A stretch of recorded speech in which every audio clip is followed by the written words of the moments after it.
We all know that any seed buried in quality soil will yield the best crops. The idea of parenting has been skewed in many ways. For many years, parenting has been incorrectly defined as a job. However, parenting is not a job.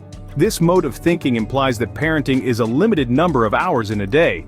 On a job, you become weary, overworked with an unequal reward for labor, and you become increasingly frustrated, and always thinking about leaving that job and finding one with better pay. Being a parent isn't about position, promotions, or an immediate reward. For the people who think this way are not the best students of life. If the parent is the child's first teacher, then who teaches the parent? At the end of the article, I'll answer that question. Parenting is a lifestyle, and you only have one life to live, so you give it all you got. Here's the story of strength, resilience, and self-awareness that inspired this article. I have a friend who was once homeless, forced into a divorce, and left penniless from her marriage partner. Her immediate family dynamics was strained. This meant each choice must be calculated with focused reasoning.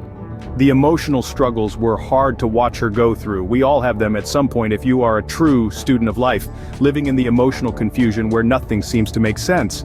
So each moment requires your emotional presence. But every thought is muddled with chaos, stress, and a feeling of powerlessness. If any of you know anything about being lost in your own head, then you know it's not a pretty sight. You try to ignore everything going on around you. Then you have the idea that you are somehow less than your experiences, which is a false narrative. The reason why the struggles seem bigger than life is you decided to shrink in fear in hopes of avoiding the tidal wave of the unknown that will follow. Standing alone in her life, therapists suggested medication as the only viable solution to ease the emotional discomfort. However, she refused their advice and took matters into her own hands. This is a move only a boss will make. You must know and trust the person in the mirror and be willing to follow their lead and know that person will lead you to your purpose. During her dramatic experiences, her own terms for living is all that mattered.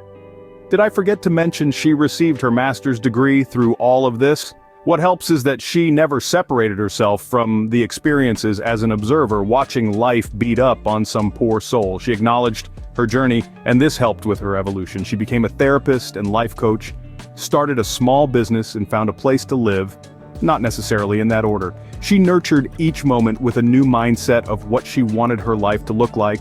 In a short time, her world improved for the better. This required some life-altering decisions, such as letting go of old friends, ideas, and old behaviors. She set a precedent for a new set of principles or new standard in her life, and the new principles changed the trajectory of her interaction with the world.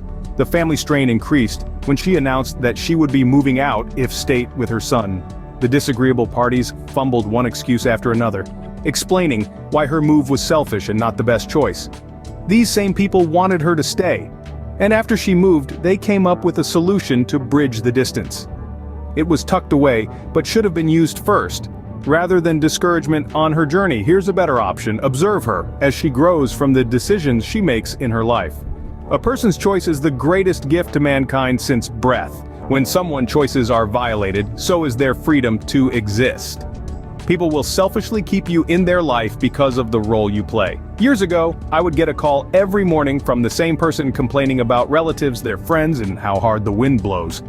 I came to understand their world is confrontational, dramatic, and full of chaos, and when I see the name, I choose to pick up the phone and I play a role in their lifestyle. My friend made a choice as an adult to change her life for the better. Her choices were stable and concrete until her choices were questioned. Now, in the matter of self-interest, other people's questions, ideas, or disagreements suggested her choices weren't good. So the idea is to encourage her to make different choices that reflect the disagreeable party's lifestyle. And I thought, how confident are they in the lessons they handed down to the younger generation? Her story is the story of a modern-day biblical job, a man who was confident in his faith and sound in his decisions. Gaining faith and accountability over one's own actions is called being an adult and knowing that you can and you will when you are ready. And knowing each choice you make will work out. But the roots of many relationships today are shrouded in lack and want. I heard it put eloquently: if you have 9 broke friends, you are bound to be number 10. Which of you would carry around a pocket full of fresh plant seeds every day because you don't trust the plants to grow, nor the soil to nurture them?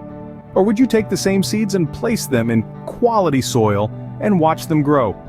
One of many roles of parenting reflects the greatest of self and learning how to let go. Your faith in the lifestyle you provided should be enough to know that your child will blossom and find their purpose in life. And what you will find is an adult parent as the child's first teacher, and that same parent is the child's first student.